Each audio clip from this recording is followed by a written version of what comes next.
All right. Welcome in, y'all. This is Looking Through the Glass. And we are your hosts, Jeselle and Sela, as always. And the mother-daughter duo. And today we actually have Maya, and man, she's beautiful. I love her energy already. Like, she's got me all feeling good. So Maya, tell us a little bit about you. Hello, hello, and I'm so happy to even be here. But yeah, I am a therapist, mostly in trauma. I've worked in like crisis shelters, domestic violence shelters, unfortunately too with like sex trafficking as well. Oh And wow. Wow. there's been a lot of experiences across the board. But I really love your platform because you really are about breaking down those illusions about trauma, about nobody Hmm. can know, or, people are Yeah. going to think I'm weak, or, if I tell somebody, how are they going to see me? So I think it's really powerful here. But yeah, that's a little bit of my work. Um, Overall, it can be pretty intense, but I love it nonetheless. We appreciate that. Like we were saying, this is it's always been really hard to speak out about your traumas, and I know that that's for women and men across the board. I know that men have a very hard time talking about their traumas and what they've been through, and that's where I've also, yeah, as a woman have become an advocate for that, and so because I see it all the time, and I'm married, and I make sure my husband is heard. I'm like, hey, you can talk to me, it's okay, because I don't want him to feel shut out.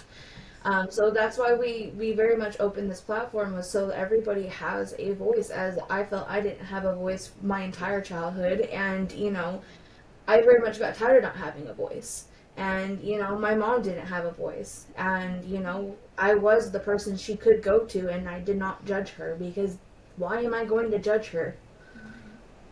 Absolutely. That's beautiful how the both of you are kind of each other's vaults. I'm kind of wondering though, I mean, considering the both of you experienced not being heard, and I experienced the same thing growing up, albeit my mom didn't know any better. She just thought this is how I raise children. How do you feel Hmm. Hmm. like that impacted how you connect with people and show up in the world, if at all? It's a really great question. um, do you have an answer to that? I think it taught me to step up more so than anything. I think that you've taught me to stand up for myself. You, even as a child, you would stand up for me, and you would yell at me. You would get on my case. I remember you would get mad at me and be like, "Mom, why aren't you standing up for yourself?" I do that for everybody. Yeah, I still do that she to this still does day. it. I'm And like, why aren't you standing up for yourself? she's a Good for you natural though. anti-bullier.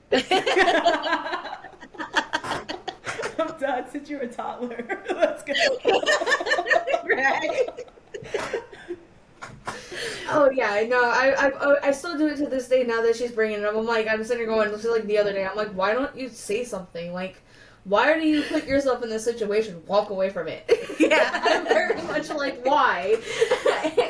And I like having people see a different aspect or a different view, because I'm one of those people who, if I'm in a conflict situation, I look at every aspect of how everybody's going to feel, not just myself, but everybody around me, because their emotions, I'm very much, your emotions are valued, and they should be valued. They are valid in every freaking moment, because why mine weren't. I didn't feel like mine were Mm-mm, ever, they and weren't. I very much got shut down. You're too sensitive. I got shut down. You're overreacting, and or you need to just calm down.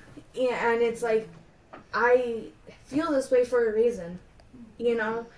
And so, and I see it happen to other people. And and I'm like, no, this is not okay. Their emotions are mattered. They feel this way because you're making them feel this way.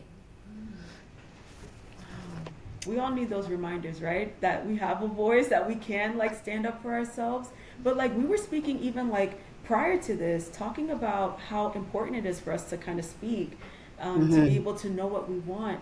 It makes me think about how much silence is used, whether in a big way or a small way, to kind of like Mhm. control people. Have you ever We were just seen that? talking about this on our last recording, as a matter of fact.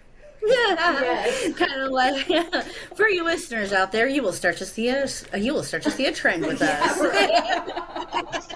My bad. Maybe I have some of that in the back of my head as I was like Hey, it's a researching. little intuition. It's there. Not a lot of people know it, but it It is is there. there, yeah. But I was really curious with you being a therapist, and I did see some of your. I read a little on you and how you and this I loved it was McDonald's to being a Yeah, therapist. yeah. That Let's talk about that. your success. Let's talk about that. This There's a is lot not there. about you, by the way. Thank you. Y'all got me back. Absolutely. If McDonald's could be its own series, it's still. I don't want to ever get sued, but I don't care. It's the worst job I've ever had in the best way possible and in the worst. In the sense of like, I really I work got at Arby's, I understand. my goodness. See, yeah, you understand my pain. With Yes, like I the do. managers, or they'd be like, you know what? It's 7:15. Let's just keep 2 people on the floor on a Saturday night. On a Saturday night. It's like, are you serious? Exactly. I'm sure a lot of people are going to understand this because anybody who works fast food or retail, we all understand. Right. So it's just I was working the entire store by myself during rush hour.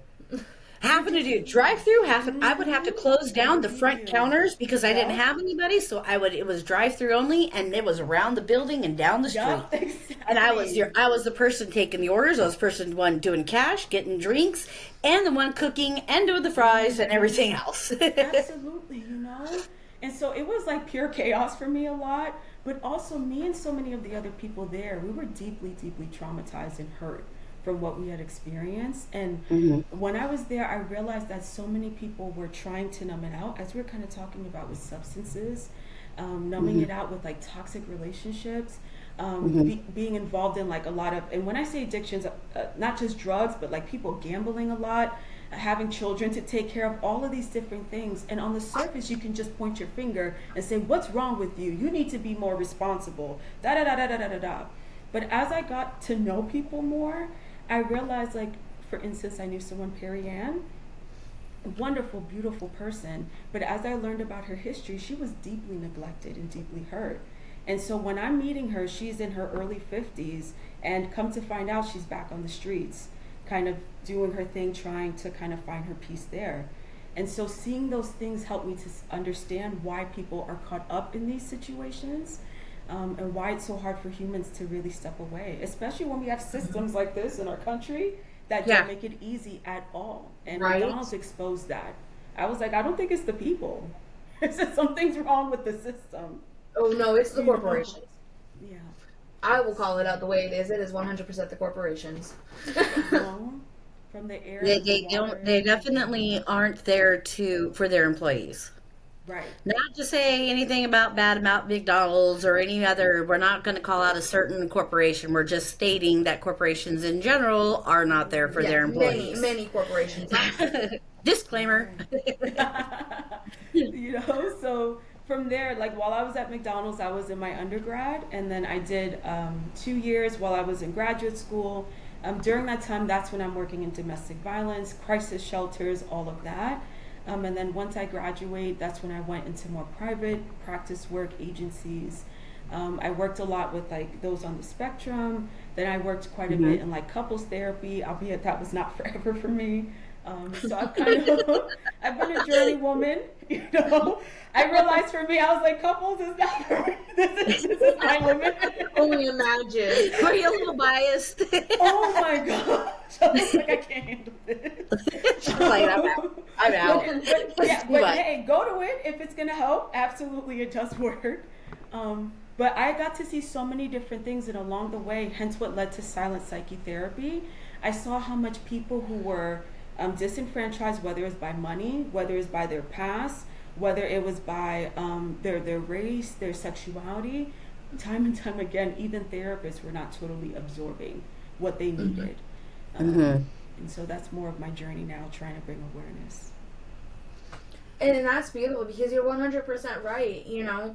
And I do feel that sometimes when it comes down to the, and my personal opinion, when it comes Mm-hmm. down to like the medical field or the mental medical field, that it Mm-hmm. doesn't, The mental health. the mental health part of it Yeah. is that they don't take in consideration every aspect of what's going on. They're very quick to jump on, this is what's wrong with you, and not actually listen. They don't listen to us. They don't. They don't seem to care because it's like we're just another dollar sign to them. To many of them, not all of them, but many of them. Well, the Absolutely. system is designed to make money. Now, the people that are in the system, the people like the therapists and stuff like that, they're the ones trying. But the system that's above all that, the little puppeteers there are the ones that are writing the books. They're the ones that are doing all of it. They're the ones writing the books. They're the ones that are creating the school systems for the medical field. All of it. And Lord, is the school system's one of the biggest trauma causing problems that we have Public today. school system, absolutely. And Seriously. that was one of my biggest traumas, growing up. I look back and I go, oh my god, I didn't do that, because my husband and I think my brother were sitting there talking about the playground, going back and forth about the playground, and I literally was like, I don't have memories of the playground like they do. And I'm like, why is I know I was out there, outside during recess. It was because I wasn't one of those kids that played on the playground. I was picked on, I was bullied. I was, oh, you're the fat white girl. Like that was very much my trauma in that was, and I sat against the wall, or I had one friend that would, because she got picked on for being the fat black girl, and that was, so we very much bonded, and we're still friends to this day, but that was because we were fat and we weren't of their favorite. I'm so sorry that happened. But that's so I, true. it's so sad, and and that's not talked about enough either, about how children are, and they're literally are 13 years old and committing a harm to themselves, to the point where they're unaliving themselves. Seriously. I feel like you're right, it's not spoken about enough. And even when it is, it seems like the school system doesn't really They brush it off. respond. It's like how many more people, even with the school shootings, it just feels like it's so like, It seems like the okay. response that we're doing, the response that we are having is not the correct response to help with the situation. It is literally a band-aid. It is literally a quick fix, quick solution. Let's not dive deep into the issues. Let's not do some studies here. Let's just go ahead and let it continue, you know. We've got issues with, especially where I'm at. We've got issues in my children's school that overdosing, overdosing off of fentanyl left and right. Kid, like middle schoolers. We're talking the fifth and sixth graders. That's And there's, we're not even going to get into the pedophilia stuff that goes on. Yeah, that's the whole pandemic that box. let's I know, not I go mean, into the school system right now, Sela. right. But I feel like that does relate so much, especially when we talk about trauma and how that impacts people. Is all again talking about being silenced and kind of being in the school system and just being like, just make it through. We just want you to get from point A to point B, even though this person is creepy or whatnot. I distinctly Hmm. remember women and men, teachers that were kind of weird, that would say Hmm. some things that I was like, I don't know if you should say that to a 13-year-old girl, or why is this teacher texting a 16-year-old boy? And it was just like, Yep. oh, he's more mature. But I think that kind of goes back to what you were saying, Jess, about like the males in your life being emotionally supportive. I think sometimes men don't even realize that they've been survivors of abuse or victims. I can't tell you Hmm. how many men have been like, yeah, I'm just so sexually advanced, da da da da da. I started at 11 or something, and I'm And like, it's like that's not how that goes. that's not it, sir. You're not so Yeah. sexy that a 19-year-old was into you. There I'm was so with the 11 sorry. year old. No, that's called that was called rape or Yeah, molestation. Yeah. No, and and I have I was 14, 15 years old when I had a 40-year-old come into my life and manipulate me into sleeping with him. Mm-hmm. You know, so I very much, and I see that, and I have blamed myself. I spoke about this in the last one. I blamed myself because I manipulated. I went into that willingly, but I'm like I think you went into it unknowingly, not willingly. and it was the course of the what my state of mind was. I wanted to feel loved, and I didn't know how to feel loved in any other way, and I was getting attention from a male figure because that was the only attention I could find, you know. And so there's these boys out there. I know that there's these young men out there that, you know, are being manipulated and coerced into, you know, by women or even other men, you know, to and you know, Into thinking that they're having relationships when they're not having relationships. They're literally being taken advantage of. You know, of their traumas or of their situations that they're in, of their emotional state, because that time frame, our teenage years, preteens to teenage years, your mind is so crazy. The emotions are everywhere. You don't know what you're feeling. I think through that time, it's more you're stuck in a surreal state of mind. Like everything's so surreal for me, at least during that age. But I did have a lot of traumas during that age. But it was just a constant surreal, like almost a dream state throughout all those teenage years. It was more like a dream state. You're stuck in a dream state.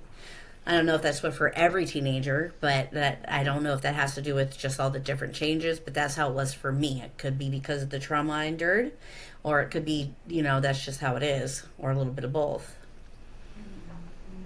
It does sound like it could be some of the trauma there along the way, but I get what you mean. It's such a weird time, and it's so short too. It is like we're in between state. But speaking on the grooming there, I mean that's horrible that he went ahead and took advantage of you at that time. You were so young and impressionable. It's very difficult, I think, for anybody to kind of escape that. But I'm wondering, how do you feel about like the landscape overall as people are kind of talking about age gap relationships? What are some of your opinions on it? Oh Lord. So when it comes to the age gap relationships, like I see a lot of people saying like it's okay for a 16-year-old to be with like a 23-year-old, and me personally, because it's all going to come down to a personal aspect, because you know, parents' approval or anything, I still feel like that's grooming. Because he's you know, of the age of drinking, he's of the age of all of these things, and you know, to get a hold of things that she can't get a hold of, or vice versa, because that is common too, where you have a 23-year-old girl date a woman dating a 16, 17-year-old, you know, male, and they're impressionable still. You can still have a way of manipulating them and them not realize it. You're still grooming. Yeah, it is still a grooming aspect, in my opinion. Now you have a 27-year-old woman dating a 40-year-old male. That's their choice. You're now a full-grown adult. You have a little bit more. A little bit more of control life of your mind, experience and a little bit more of an idea of what Yeah. life is about. So So therefore, that's- you're capable of making those decisions. Yeah, that's a little bit different, because now you have been out on your own. You have been an adult. You're able to. But if you have an 18-year-old with a 40-year-old, I don't think so. Right. That's still, you know, yeah, There's very still the little. lack of life experience. There's still the lack of life experience that they're going to take advantage of. In my own personal opinion. Now, everybody, you know what? There's people out there. I know people that met somebody, he was 27, she was 15, and they worked up. You know, he was actually good for her, because at that point she was doing drugs, she wasn't going to school, she wasn't telling her parents where she was missing for weeks on end, but he stopped all that. He made sure she called in and told her mom where she was. He made sure that she went to school and did her schoolwork. You know, he actually stopped all that.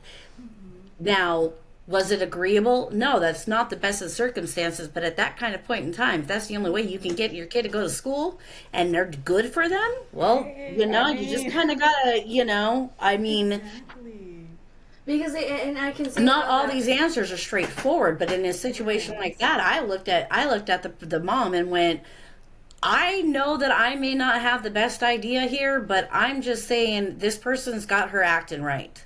So there's something there, and you might want to just use that for your advantage Right. because now you know where your daughter is. Now you know that she's not out taking ecstasy multiple times a night, doing God knows what, and then not knowing if you're going to get a phone call finding her body. You know you're going to get a phone call from her the next morning. I was like, I know that this may not be the best thing to say, but I'm going to tell you, if that were my kid, I would say, at least I know where she is, and this person's got her acting straight. So I'm going to go ahead and take advantage of that. Whether it was right or wrong, I don't know. But they did end up getting married. They do have kids together. And I believe that they're still together to this day, which is, I don't know, probably 25 years later. So there are circumstances where, and I'm going to say this, there are circumstances where, you're going to have to make an independent decision based on you and your kid and all the facts that you can gather. But in the general, if you're 18 years old and you have a 40-year-old wanting to be with you, they're not wanting to be with you because of your mind. No, maybe because your mind is shapeable. Kind of comes down to control a bit there, but I see what you mean, that each case is pretty independent, and even with the 15 to 27, that is not as egregious as kind of like the other gaps that we were talking about Yeah, there, yeah. overall. But I'm wondering too, like, speaking a bit on like substances and so on, I have some theories from what other people have told me or what other therapists say, but what do you both feel like is kind of pulling kids kind of towards drugs and towards the fentanyls? Because you're talking about fifth graders, sixth graders. What Yeah. kind of, from what you saw, what you may have experienced, why are drugs relevant? Because that's the one thing they can run to in their mind that's not going to turn them away. That's not going to tell them that they're full of crap. That's the one thing that they're going to be able to turn to that's not going to tell them that they're lying or that's not going to listen.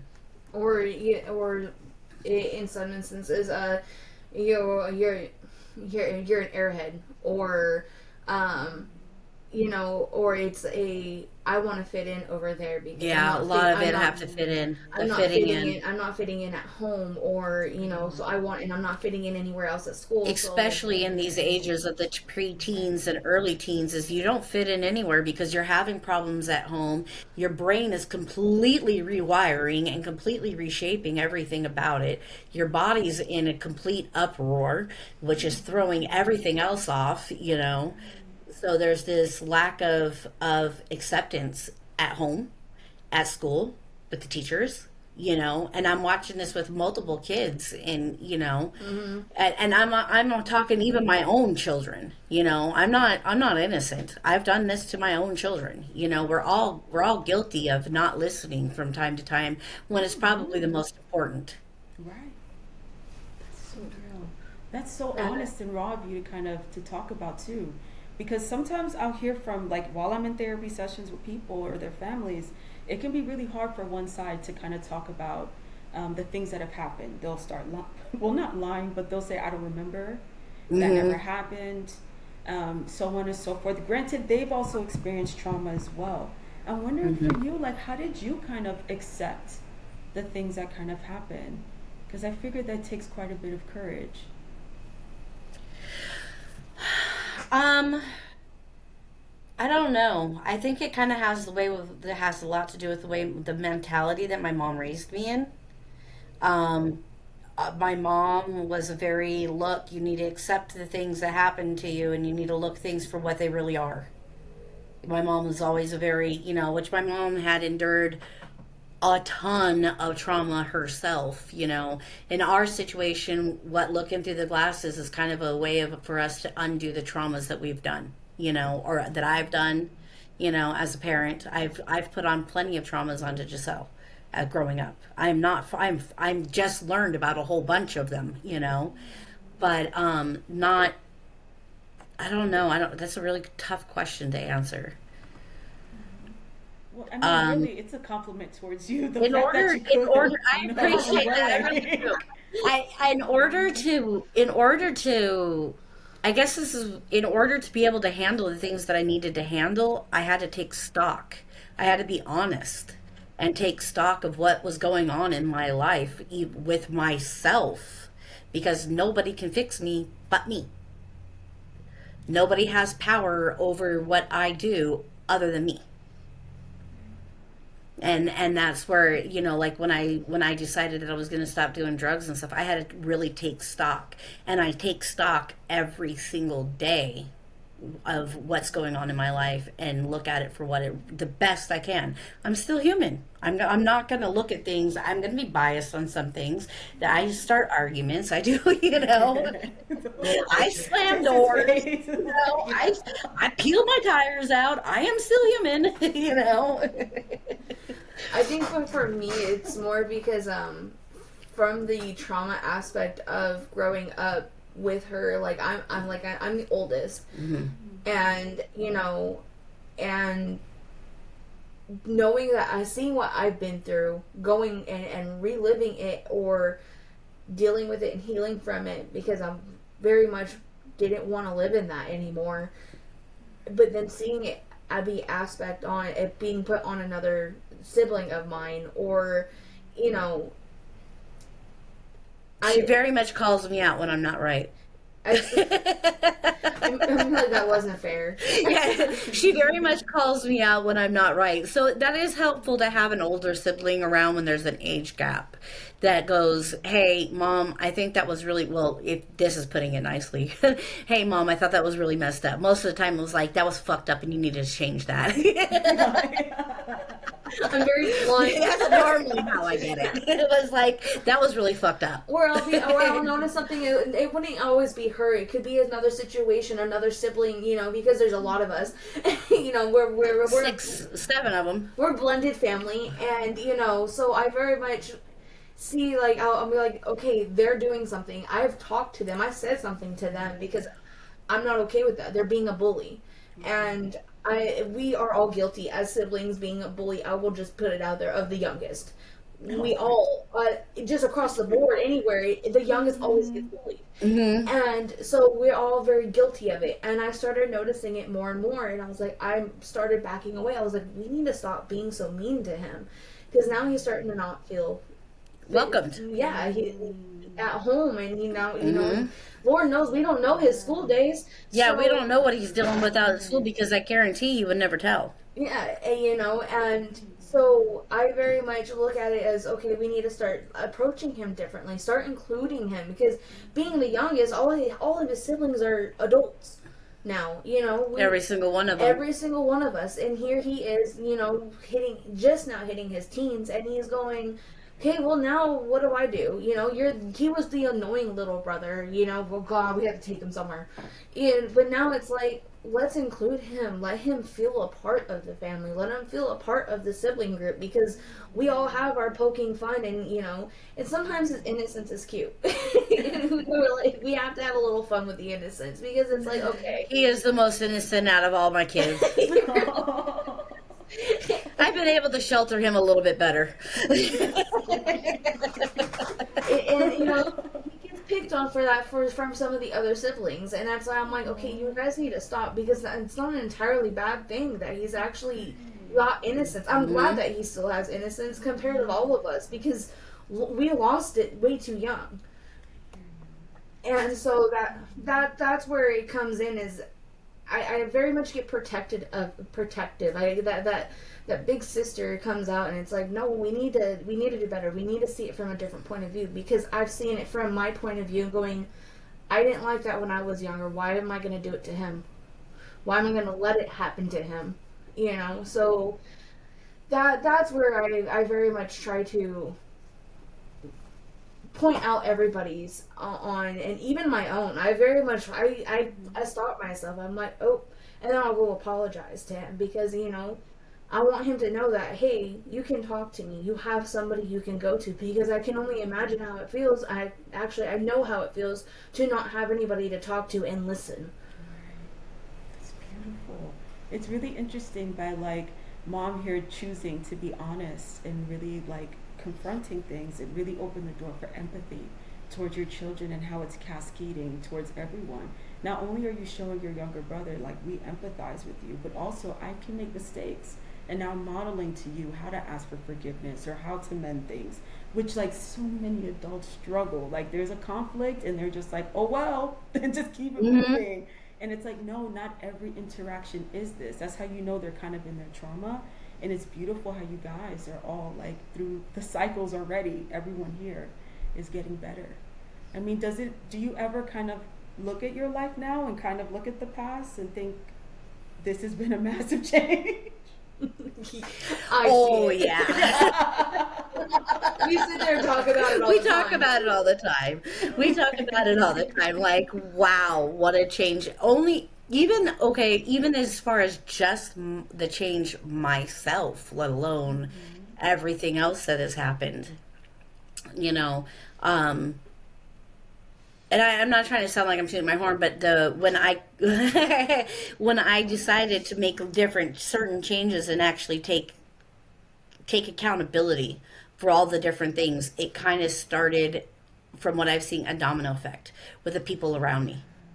And not just with my family, but with other people around me, with other people that are, it's slowly, and to me, I mean, I'm not trying to sound narcissistic or anything like that, but to me, that's just a driver to continue because it's like, wow, and when I'm seeing these people go, hey, look, and I've had people tell me, I'm doing this because you had the courage to do what you did.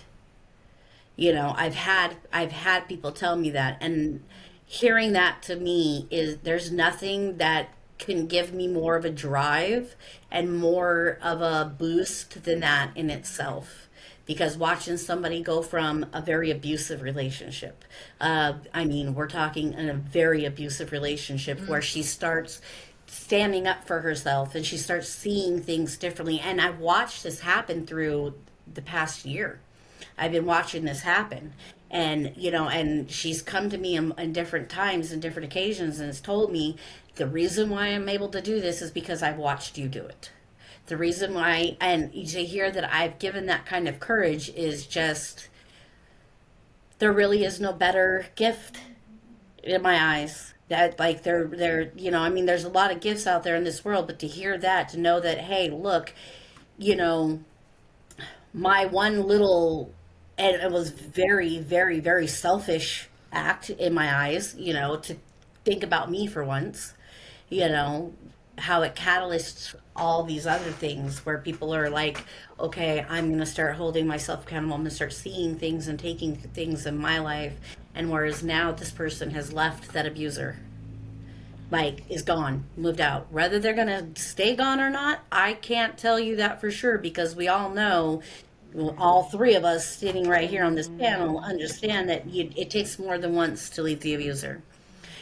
So rather, but she's still gone and it's been 2 weeks. That says a lot, and to have that, I think it's so beautiful. It's just so beautiful to be able to been able to, and to be here and present enough to be able to watch it happen. Because being high, I wasn't present enough. I was too busy being in my bathroom rolling the pipe. You know what I mean? Just to be honest, I was too concerned with that instead of being able to watch the world unfold around me and watch how the little, well, to me it was like little, but at the same time it wasn't, those little steps, and to watch people go, hey, no, I'm going to use that as a place to go, no, I need to stand up and I need to show up for myself. That is wonderful. Liberating yourself, but then inspiring others to kind of do the same. And you're Yeah. right, it is super hard to leave an abuser. Like the way they have uh, the control over you. I've heard from people in Mhm. the past that they, and you can tell me if this is true or not, Salah, but, or even Jess, it's one thing to kind of deal with addiction on one end, or even with physical abuse, but people tell me the emotional abuse, that Yeah. that's something that is some of the hardest stuff to forget and to And then the really just financial on that top too. of it. Mm-hmm. And she very much, this person is very much dealing with that kind of narcissist type of situation. Business owner, runs the, of course, runs all the money situation, makes all those decisions, has full control over that person's ability to make money, and that's the kind of situation I found myself in a lot. With me, it wasn't because they owned the business. With me, it was because I had a kid that needed to be watched, and they wouldn't watch him. Mm-hmm. I needed to reach out to my family, and my family was not in the position to be able to do the things that I needed to do in order for me to have a job to watch my kid. That those were the things that I found myself in, or me paying all the bills and them leaving money in their pocket, and then when they leave, guess what? Because the electric bill was supposed to be paid and they didn't, the electric got turned off. Those kind of financial ways that they absolutely pull. That I can't think of the word. It's like right on the tip of my head. Um, the manipulation, the financial manipulation that they could create, along with the emotional and verbal, but also there's the physical. When they leave a goose egg on your head, you've got a concussion. You know what I mean? That means that has literally messed with the functioning of your most vital and organ, your brain. That's what a concussion is your brain literally forgets how to function. You know, it You hit that hard. Oh my when you said something about that, how you asked about the emotional impact, or the emotional abuse, there's, I don't know the exact saying, but sticks and stones may break my bones. That is, but the words is what hurt the most, because your brain holds on to those words and they repeat, and depending on how demeaning they may be, or depending on how it can, what they're calling you, what the words are, it just impacts that brain, and so then you end up putting those on yourself, and you're calling yourself those names. You're going, okay, what are they seeing that is making them see me in that aspect? And And then you try changing yourself. and you God. start, Mm-hmm. And then you start questioning who you are, because you're like, well, I'm not like that. What makes them think that I'm like that? Why are they saying this about me? Especially when it's a stepdad or a mm-hmm, husband, or Mm-hmm. that's something that we both experienced with my ex-husband, yes, my very abusive ex-husband. Was the making you question who you are, because you're like, I didn't present this. Why am I being called this? And mm-hmm, then it was the constant, well, okay, with me he would do the um you need to do these certain things in the bedroom. I would do those certain things, but then while I was doing those certain things, he was saying I still needed to do those certain things, as though I wasn't even doing those certain things. So it would question, well, am I doing them right? Am I got this right? Do I look right? Do I have the right look? Do I have the right? Mm-hmm. Did I move right? Did I kiss right? Did I say something wrong? Did I? But it works very self the same on the things that he was saying to you, on calling you fat, calling you a bitch, he called calling me you a liar, a hoe, yep, he called me all the all those names. things. And all because I hung out with a group of guys, because I didn't get along with girls all that well. Hmm. And I would come home from hanging out, and it would be, oh, you're just a slut like your mom, or it was very much. And so then you start going, okay, well, why is he calling me that? What am I doing? And being 13 years old, 12, 13 years old, going, what am I doing wrong? And that being the only male figure in your life, it makes you question yourself and you as a person. And so he never physically hurt me, but I He part couldn't leave proof. but part of me, sometimes I go, maybe sometimes I go, I wish I rather had been beaten than I've been emotionally abused, because that emotional abuse has lasted 28 years. Hmm. So, and there's still things that I'm still working on that still hurt me from when I was 7 years old, 8 years old. Right. That's so real. Wow. And I really resonate too with your story with your stepdad or ex stepdad. Because I had Hmm. one too that like kind of came in, did all the love bombing in the beginning. It was Mm-hmm. very confusing when I was like 13, 14. Like, who is this random guy? But I noticed my mom was happier. She did feel like the family was complete. And initially, he seemed kind of decent, albeit my younger sister was like I don't know about this guy, but she's always been kind of one to question authority to such an extent that like she bit her teacher's ear one time, but I digress.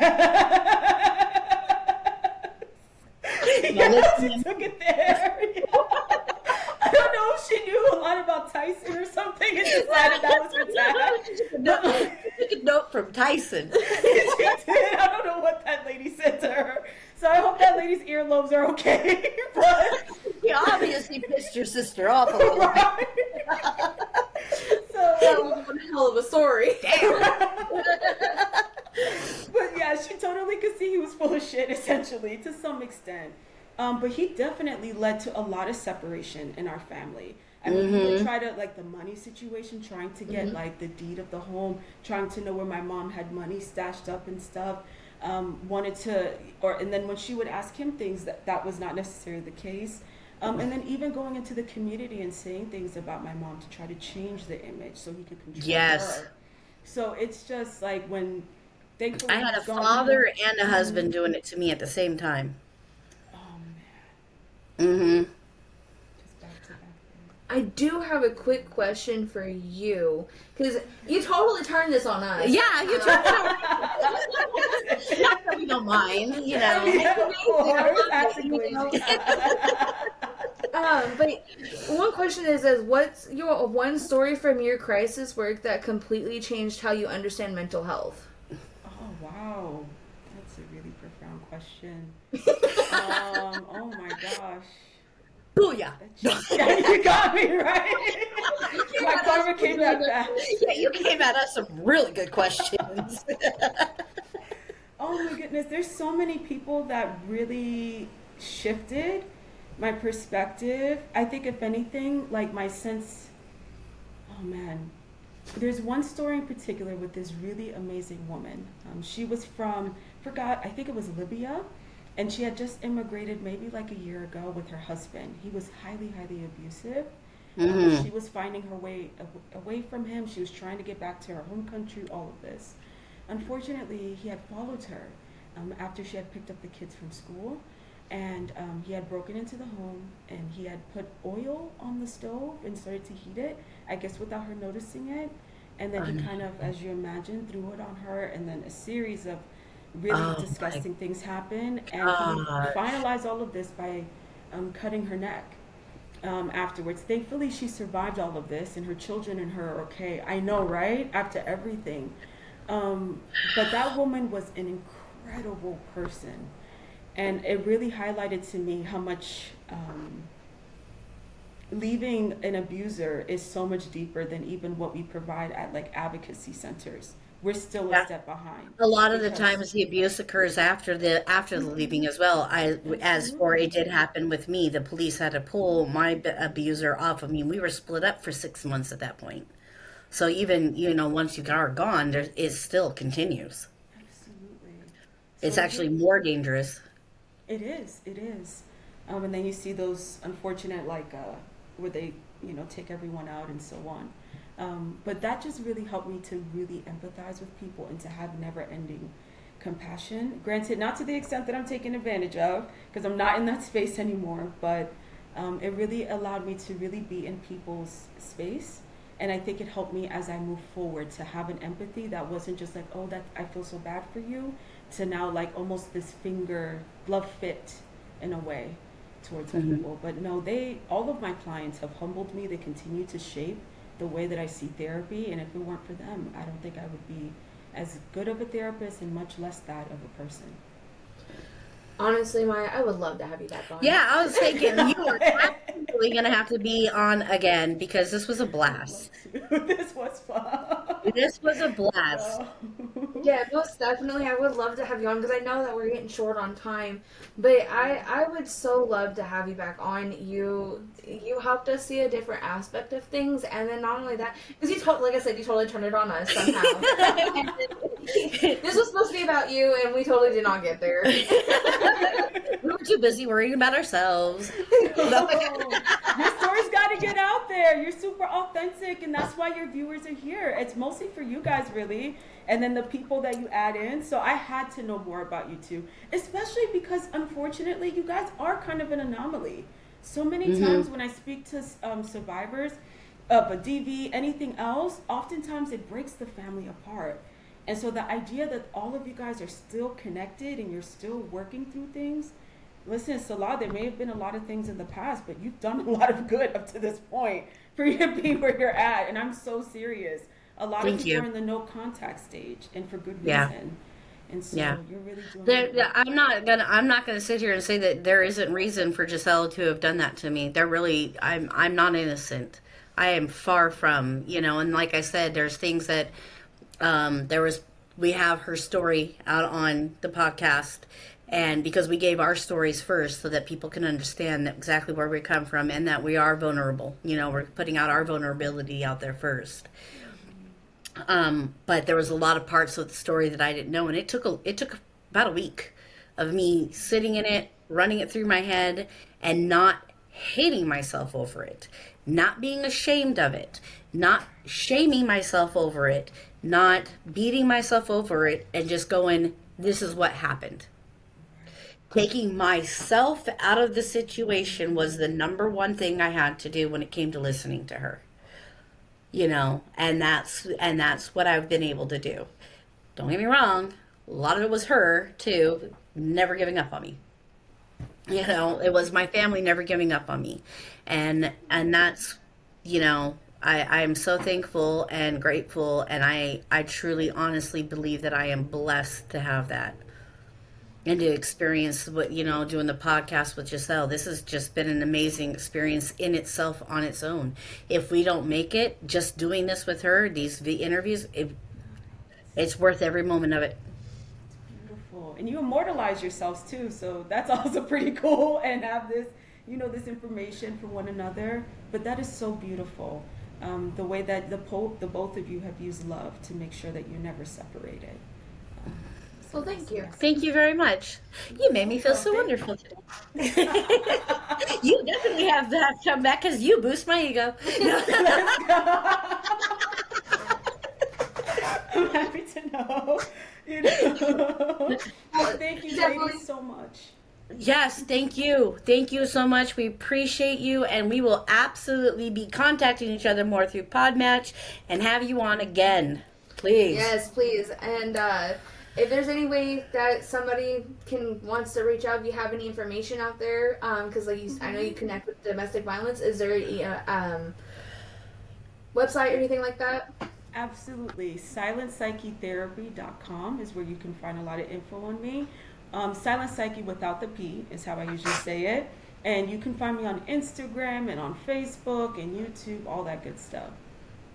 Okay, most definitely. We appreciate you, and thank you everybody for looking through the glass and joining us on this, self-reflective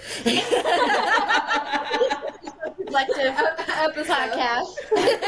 You can find us on Amazon Music, YouTube, Apple Podcasts, and Spotify. You can also follow us on TikTok, and we are on Facebook. Just look in through the glass. There's different ways you can spell it. You can also email us. It should pop up on there here in a second. And, anybody who needs help or wants to put their voices out there, anybody wants to talk about anything, email us. You're more than welcome to go in. We'll bring you on and we'll set it all up. All right. Thank you guys so much. Thank you.